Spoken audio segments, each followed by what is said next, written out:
एक चीज़ ध्यान दीजिएगा, सरफेस केमिस्ट्री में हम लोग सरफेस केमिस्ट्री को फर्दर 3 पार्ट्स में लेकर के डिवाइड करके पढ़ाएंगे, ठीक है, स्टडी करेंगे। तो अगर हम लोग इसकी बात करें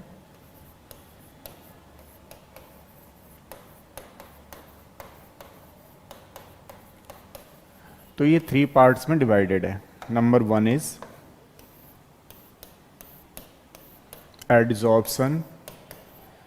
एडजॉर्प्शन, ठीक है। नंबर 2 इज कॉलॉइडल, ले लेते हैं पहले colloidal, and number 3 is catalysis. अगर हम लोग देखें इसको तो इसमें हमें स्टडी क्या करना है, बेसिकली 3 पार्ट्स की स्टडी करनी है, ठीक है। 1 बाई 1 करके स्टडी करते हैं। तो आज चलो पहले करते हैं एडजॉर्प्शन। तो what do mean by the adsorption? Adsorption is the surface phenomena. Surface phenomena जैसे फॉर एग्जांपल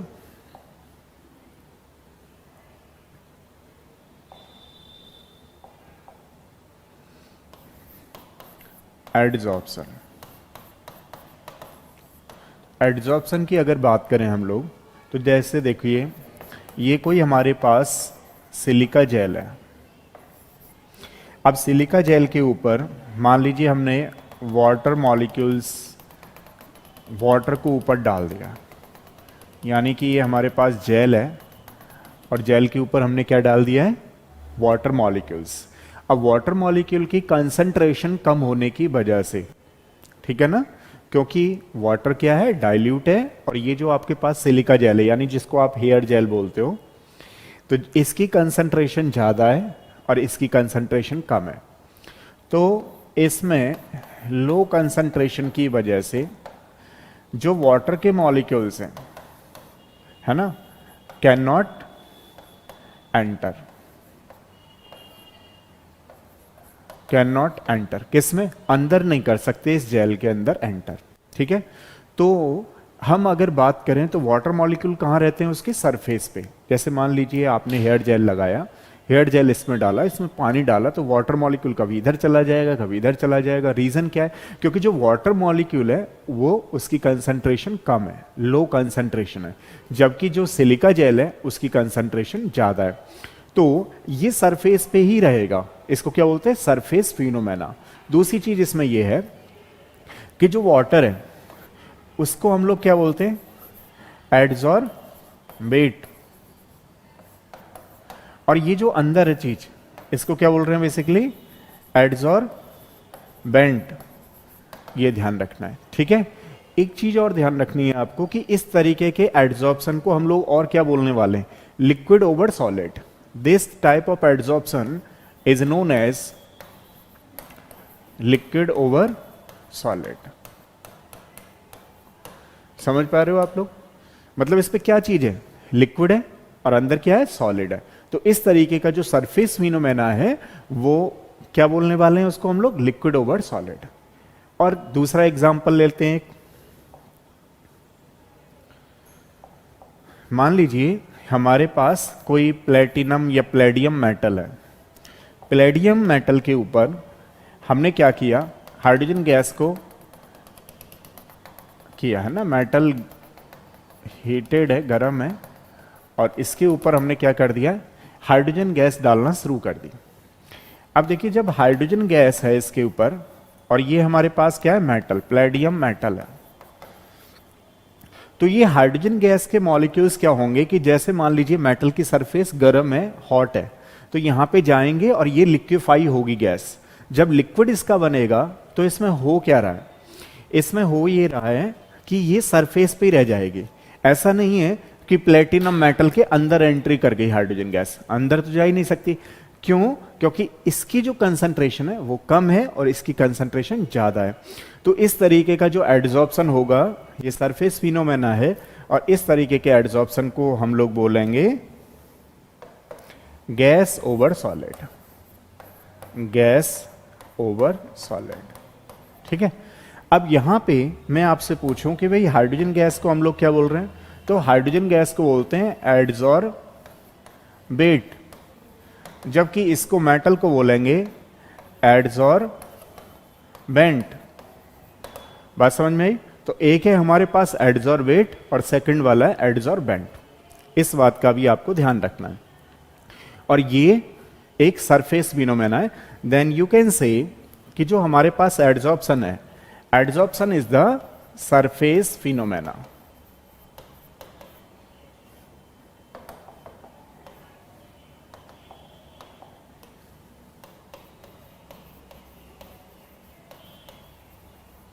ठीक है।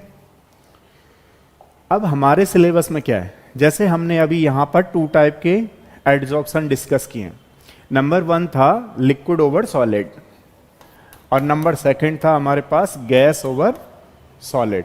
तो हमारे जो सिलेबस में यानी 12th के सिलेबस में जो है वो कौन सा वाला है, ये वाला गैस ओवर सॉलिड। ठीक है। तो सबसे पहले हम लोग डिस्कस कर रहे हैं why does adsorption takes place. ये चीज तो आपको समझ में आ गई होगी, what is the adsorption. Adsorption is the surface phenomena. Number 2 वाला है हमारे पास why does adsorption takes place.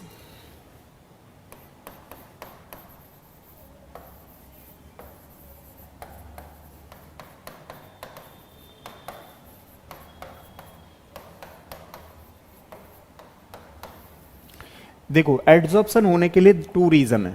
Number 1, reason number 1 क्या है, मान लीजिए कोई सरफेस पे हो रहा है, तो सरफेस पे होने के लिए जब भी हम कभी ये देखते हैं कि स्पॉन्टेनियस होगा या नहीं होगा, तो उसके लिए एक थर्मोडायनेमिक इक्वेशन यूज करते हैं जिसको क्या बोलते हैं हम लोग, del G is equal to del H minus T del S. ये गिब्स फ्री एनर्जी का इक्वेशन है। ये इक्वेशन हमें ये बताता है कि ये प्रोसेस स्पॉन्टेनियस होगी या नहीं होगी। ठीक है। तो अब हम लोग यहां पे थोड़ा सा इन क्राइटेरिया को देखें कि जैसे मान लीजिए यहां पे पहले ये गैस थी, तो गैस थी तो इसकी चेंज इन एंट्रोपी यानी कि डेल एस कैसी थी, ज्यादा थी, क्योंकि गैस के मॉलिक्यूल्स क्या करेंगे, रैंडमनेस मोशन करेंगे, तो उस समय चेंज इन एंट्रोपी ज्यादा होगी। लेकिन जैसे ही वो गैस से जा रही है तो लिक्विफाई हो रहे हैं गैस के मॉलिक्यूल्स, तो इस समय डेल एस की वैल्यू कैसी हो रही है, नेगेटिव। जहां पर चेंज इन एंट्रोपी कम होती है तो उसके केस में हम क्या बोलते हैं, सारे बच्चे जानते हैं कि अगर चेंज इन पॉजिटिव होती है तो स्पॉन्टेनियस और ये वाली होती है तो नॉन स्पॉन्टेनियस। यानी कि ये हमें आइडिया लग गया कि इसमें चेंज इन एंट्रोपी फेवर नहीं कर रही है एडजॉर्प्शन करने को। अब दूसरी वाली बात करते हैं। मान लीजिए इसमें से हीट निकल रही है, जब ये लिक्विफाई हो रही है गैस, तो ये इस पे जा रही है तो इसमें से हीट निकल रही है। हीट निकल रही है मतलब चेंज इन एंथैल्पी कैसी हो रही है यहां पे, नेगेटिव। और जब ये नेगेटिव होगी, ये भी नेगेटिव है, ध्यान रखना। डेल एस की वैल्यू इसमें एडजॉर्प्शन में कैसी है हमारे पास, नेगेटिव। ये पॉजिटिव, ये नेगेटिव, ये नेगेटिव। तो अल्टीमेटली डेल जी की वैल्यू कैसी हो जानी है यहां पर, पॉजिटिव। समझ रहे हो, ये नेगेटिव नेगेटिव आ जाएंगी तो वैल्यू कैसी हो जाएगी, पॉजिटिव। और सारे बच्चे जानते हैं कि जब डेल जी की वैल्यू नेगेटिव होती है तो ही हमारे पास प्रोसेस कैसी होती है, स्पॉन्टेनियस। लेकिन मान लीजिए डेल जी की वैल्यू अगर पॉजिटिव हो गई तो हमारे पास रिएक्शन कौन सी हो जाएगी फिर, नॉन स्पॉन्टेनियस। तो अगर हम लोग देखें तो ना तो डेल जी फेवर कर रहा है स्पॉन्टेनियस को, ना ये डेल एस फेवर कर रहा है, तो कौन सी चीज फेवर कर रही है ताकि ये होता रहे, एडजॉर्प्शन होता रहे, तो डेल एच। तो यहां लिख देते हैं change in enthalpy is responsible for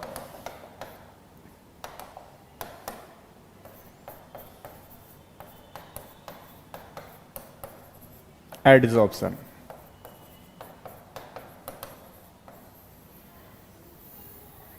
इनमें अगर सब में देखें तो कौन सा फैक्टर काम कर रहा है एडजॉर्प्शन के लिए, चेंज इन एंथैल्पी, नेगेटिव। अच्छा, एक बार आपके एग्जाम में नीट में आ गया था कि इनकी वैल्यू क्या होगी, तो ध्यान रखना एडजॉर्प्शन होते समय डेल एस की वैल्यू नेगेटिव होती है, डेल एच की वैल्यू नेगेटिव होती है, और फाइनली डेल जी की वैल्यू भी कैसी होगी, पॉजिटिव। ठीक है। तो यानी कि इन दोनों की value negative.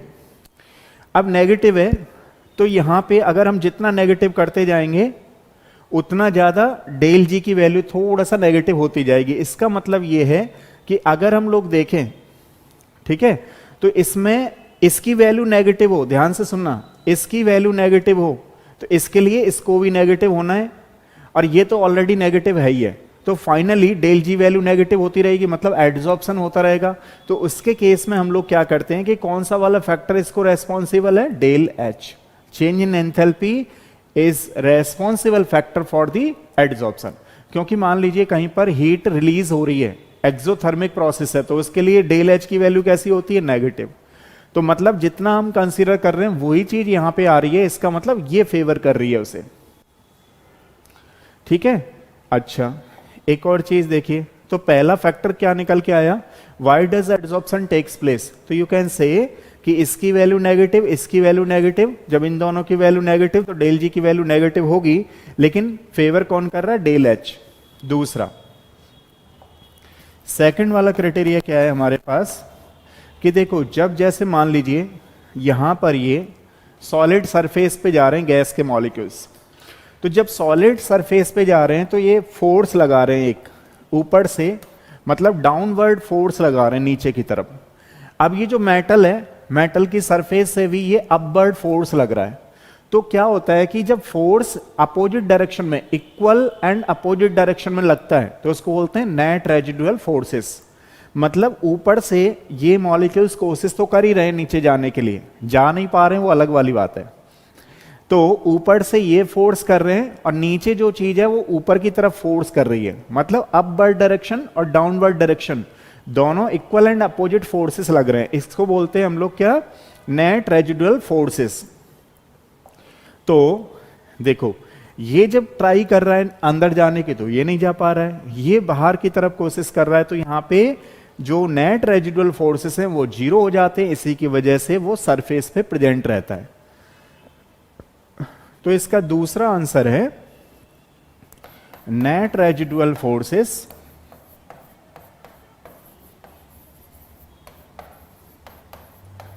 Will be zero, ठीक है। तो why does adsorption takes place, तो ध्यान रखना ये दो ऐसे रीजन हैं, कारण हैं जिनकी वजह से एड्सॉर्प्शन टेक्स प्लेस करता है। अगला वाला है, how can we calculate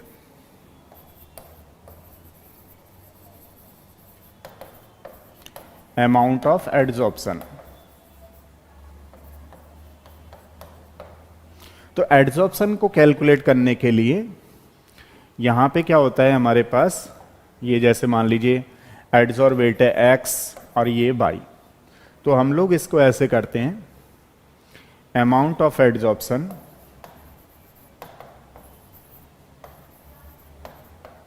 is equal to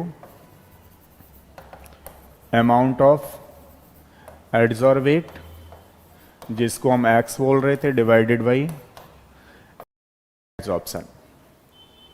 तो दो तीन क्वेश्चनों के आपको आंसर पता होना चाहिए। What is the adsorption, adsorption is the surface phenomena.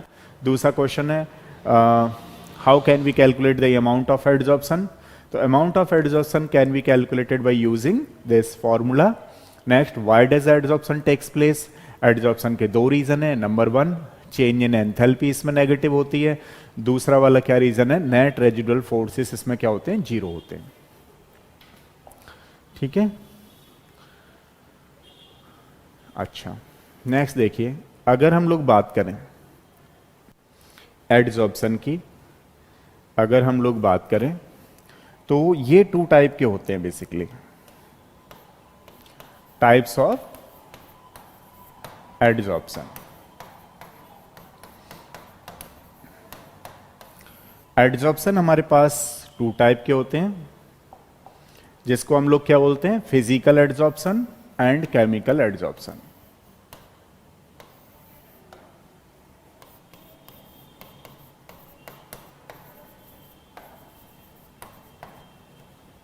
एक होता है हमारे पास केमिकल एड्सॉर्प्शन। अब मैं फिजिकल एड्सॉर्प्शन की बात करूं, यानी कि हमारे पास कौन सा स्टडी कर रहे हैं हम लोग, गैस ओवर सॉलिड, उसी के बेसिस पर ये जो अमाउंट ऑफ एड्सॉर्प्शन है ये टू टाइप का, एक फिजिकल एड्सॉर्प्शन, एक केमिकल एड्सॉर्प्शन। अगर मैं आपसे पूछूं कि इसमें फोर्सेस कौन से होंगे। तो जो फिजिकल एड्सॉर्प्शन है इसमें weak van der Waals forces होते हैं, ध्यान रखना, weak van der Waals forces. ठीक है, weak van der Waals forces को हम लोग और क्या बोलते हैं, लंदन डिस्पर्सन फोर्सेस। जबकि यहां पर कन्वेंशनल कोवलेंट बॉन्ड बनते हैं। कोवलेंट बॉन्ड जानते ही हो आप लोग, शेयरिंग ऑफ इलेक्ट्रॉन से बनने वाले। तो यानी कि इसकी रेडियाई की हम लोग बात करें, फिजिकल एड्सॉर्प्शन की रेडियाई क्या होगी, ज्यादा, क्योंकि उसमें फोर्स कैसे लग रहे हैं, इसमें फोर्स लग रहे हैं basically weak van der Waals force लग रहे हैं। तो weak van der Waals force लगने की वजह से इसकी जो रेडियाई होगी वो लार्ज होगी, और इसकी रेडियाई कैसी होगी, स्मॉलर।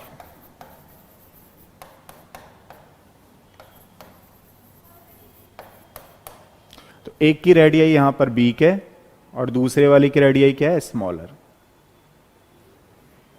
ठीक है, तीसरा वाला क्या है यहां पे, देखो, एक होता है स्पेसिफिक नेचर, एक होता है नॉन स्पेसिफिक नेचर। मान लो मैं आपसे पूछूं इन दोनों में से स्पेसिफिक नेचर कौन सा है, तो कोवलेंट बॉन्ड वाला है ना, तो ये कैसा होगा यहां पे, नॉन स्पेसिफिक इन नेचर। अब अगर हम लोग यहां पे बात करें तो इसको क्या बोल रहे हैं, it is a specific in nature.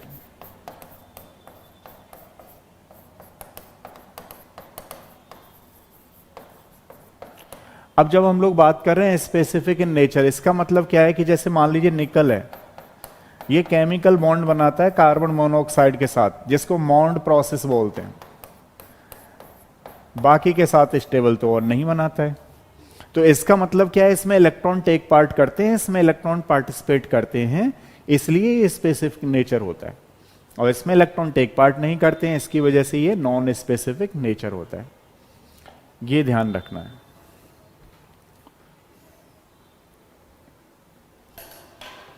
इसमें क्लियर नहीं आ रही है कि पिक्चर देखते हैं,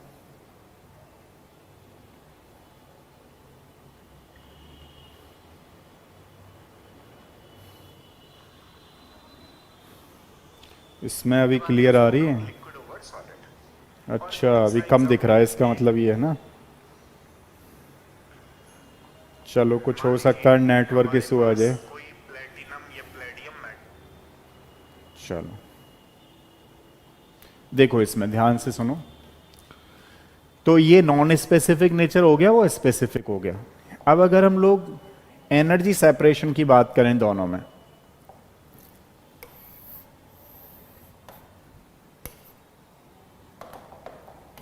अगर हम लोग एनर्जी सेपरेशन की बात करें तो देखो इसमें एक तो इस तरीके से आता है और एक ऐसे रहता है। एनर्जी सेपरेशन की बात चल रही है यहां पे। तो एनर्जी सेपरेशन की बात करें तो होता क्या है कि फिजिकल एड्सॉर्प्शन जो होता है वो उसमें वीक फोर्सेस लगते हैं। तो देखो ये ऐसे होता है, इधर से गया इधर, कम एनर्जी दी आपने, इधर से इधर, रिवर्सिबल। और देखो केमिकल एड्सॉर्प्शन में क्या हो रहा है, यहां गया तो यहां ये क्या है, एक्टिवेशन एनर्जी की रिक्वायरमेंट होगी। क्यों, क्योंकि यहां पे एक एनर्जी बैरियर आ गया। एनर्जी बैरियर को क्रॉस करने के लिए जितने अमाउंट की रिक्वायरमेंट होती है उसको बोलते हैं एक्टिवेशन एनर्जी। तो कुछ बात समझ में आ रही है आपको? यानी कि हमारे पास एनर्जी सेपरेशन का ग्राफ खींचें तो ये है अपने पास फिजिकल एड्सॉर्प्शन के लिए, फिजिकल एड्सॉर्प्शन, और ये हमारे पास है केमिकल एड्सॉर्प्शन, केमिकल एड्सॉर्प्शन। ठीक है, तो यानी कि केमिकल एड्सॉर्प्शन को क्या रिक्वायरमेंट है बताओ, एक्टिवेशन एनर्जी, जबकि इसके लिए एक्टिवेशन एनर्जी की रिक्वायरमेंट नहीं है। तो मैं आपसे पूछूं कि भाई फिजिकल एड्सॉर्प्शन ये इधर की तरफ था ना, इसमें एक्टिवेशन एनर्जी क्या होगी, 0 बोल सकते हो या फिर लो बोल सकते हो, लेकिन इसके लिए जो एक्टिवेशन एनर्जी है वो क्या होगी, हाई। किसकी बात चल रही है, केमिकल एड्सॉर्प्शन के लिए। अब मैं आपसे पूछूं कि बताओ ये कैसी प्रोसेस है, तो ये है अपने पास रिवर्सिबल। ठीक है, और ये कैसी होगी, इरिवर्सिबल। तो एक है हमारे पास रिवर्सिबल और एक है हमारे पास इरिवर्सिबल। देखो, इसमें एक्टिवेशन एनर्जी की रिक्वायरमेंट होगी, इसमें एक्टिवेशन एनर्जी की रिक्वायरमेंट नहीं होगी, क्योंकि एनर्जी बैरियर नहीं पड़ रहा है इसमें।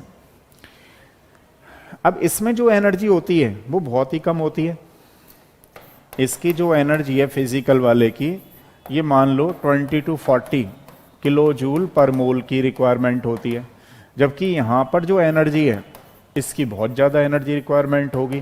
तो 80 से 240 किलो जूल पर मोल की रिक्वायरमेंट होती है। ठीक है, ये ध्यान रखना है। एक और चीज, जैसे मान लीजिए अगर हम कहें कि जो फिजिकल एड्सॉर्प्शन है वो केमिकल में कन्वर्ट किया जा सकता है, physical adsorption can be converted into chemical adsorption, but not always. हमेशा ऐसा हो ऐसा जरूरी नहीं है, समझ रहे हो ना, ये चीज ध्यान रखना है। फिजिकल एड्सॉर्प्शन को हम केमिकल में कर सकते हैं, बट केमिकल को फिजिकल में नहीं कर सकते, ठीक है, लेकिन हमेशा ऐसा नहीं होगा। और चीजें देखो यहां पे, अभी हम लोग कर रहे थे, एक वॉन डेर वाल इक्वेशन होता है, तो it follow the van der Waals gas equation.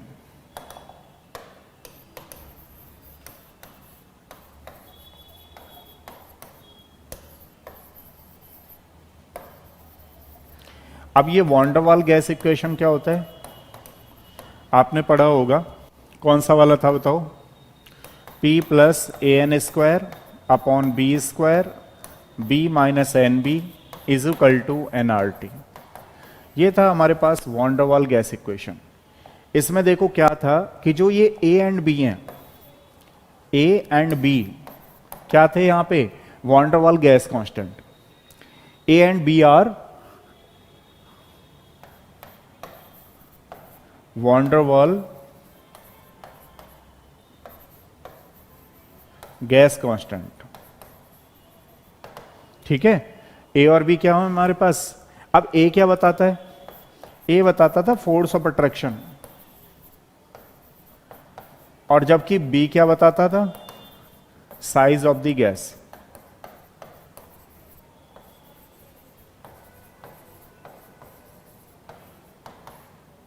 अब ध्यान से सुनो इसमें कि जैसे मान लीजिए ए है हमारे पास van der Waals constant, a की वैल्यू बताती है कि फोर्स ऑफ अट्रैक्शन कितना है।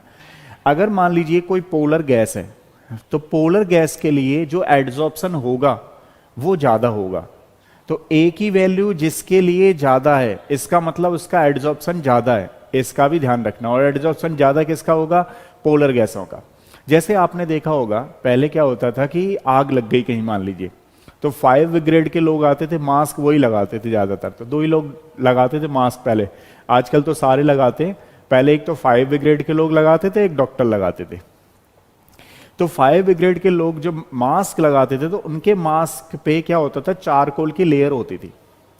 अब वहां से कार्बन मोनोऑक्साइड निकल रही है, तो चारकोल की लेयर पे ही एडजॉर्ब हो जाते थे, एडहेयर हो जाते थे उसके मॉलिक्यूल्स। तो इनहेलिंग नहीं हो पाती थी कार्बन मोनोऑक्साइड की, नहीं हो पाती थी, तो पर्सन सही रहते थे। किसी भी कारण बस अगर मान लो कार्बन मोनोऑक्साइड अंदर चली जाती थी तो प्रॉब्लम होती थी, क्योंकि पॉइजनस गैस है, आपको पता ही है। तो यहां पे हम बात कर रहे थे कि मान लीजिए ए की वैल्यू हाई होती है, किसके लिए, फॉर पोलर गैस मॉलिक्यूल्स के लिए, और जितनी ज्यादा वैल्यू होगी ए की उतना ज्यादा एड्सॉर्प्शन होगा, इस बात का भी आपको ध्यान रखना है। तो जैसे फॉर एग्जांपल मैं आपसे पूछूं कि इन दोनों में बताओ, तीनों में ए की वैल्यू ज्यादा कितनी है, किसकी है, तो ये नॉन पोलर है। कैसे पता लगा, जब 2 सेम मॉलिक्यूल्स होते हैं तो उसको नॉन पोलर बोलते हैं। ये भी नॉन पोलर है, ये भी नॉन पोलर है, तो हमारे पास क्या है, पोलर, ये वाला। तो पोलर गैसों के लिए ए की value, van der Waals constant a की वैल्यू ज्यादा होती है। अब इसके बारे में अगर हम बात करें केमिकल एड्जॉर्प्शन के बारे में, तो it is not related to, है ना, वॉन डेर वाल कांस्टेंट ए।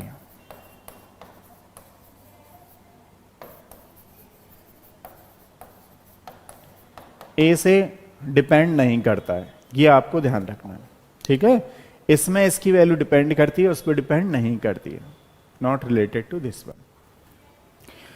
अब देखो दोनों में अगर हम लोग टेम्परेचर का ग्राफ खींचें, यानी कि amount of adsorption and temperature के बीच में ग्राफ खींचें,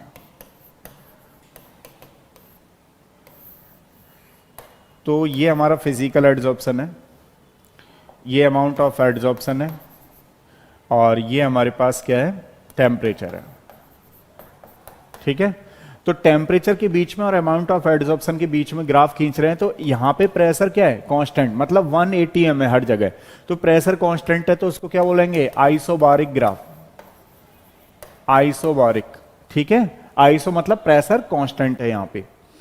अब मैं आपसे पूछूं कि बताओ टेम्परेचर बढ़ा रहे हैं तो क्या फर्क पड़ेगा, तो टेम्परेचर बढ़ाने पे अमाउंट ऑफ एड्जॉर्प्शन डिक्रीज करेगा, ये फिजिकल एड्जॉर्प्शन के लिए। लेकिन मान लीजिए अगर हम लोग केमिकल एड्जॉर्प्शन की बात करें, तो ये अमाउंट ऑफ एड्जॉर्प्शन है और यहां पर टेम्परेचर है, तो पहले बढ़ता है, इसमें पहले बढ़ता है और फिर घटता है।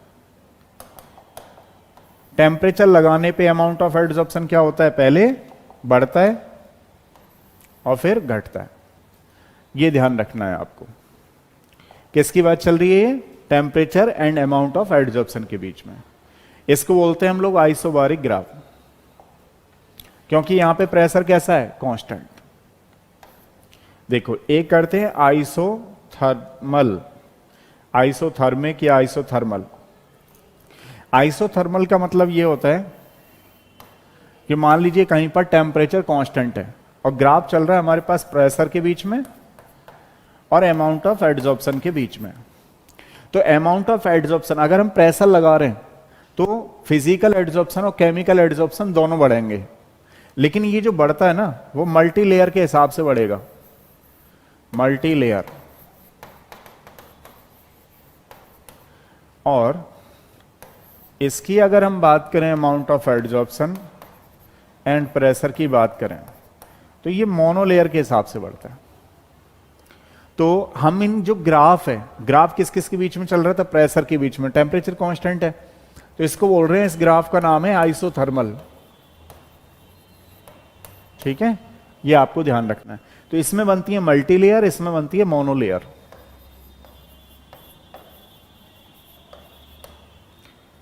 ये आपको ध्यान रखना है, this is the multi layer, that is the monolayer. एक चीज और कि जो ए की वैल्यू है, ए यानी van der Waals gas constant की वैल्यू है, वो किस पे डिपेंड करती है, it depends on nature of gas, है ना। कौन सी गैस ली जा रही है, हर गैस के लिए अलग अलग वैल्यू होगी। मान लीजिए पोलर है तो ज्यादा होगी और नॉन पोलर है तो कम होगी। तो ये आपको समझ में आया। इस तरीके से एक साइंटिस्ट थे, उन्होंने एक नया इक्वेशन दिया जिसको बोलते हैं Freundlich adsorption isotherm. Freundlich adsorption isotherm. अब देखो फ्राउंडलिच एड्जॉर्प्शन आइसोथर्म क्या था, इन्होंने एक रिलेशन डेवलप किया किस किस के बीच में, amount of adsorption and pressure के बीच में। दे गिव दी या दे स्टडीड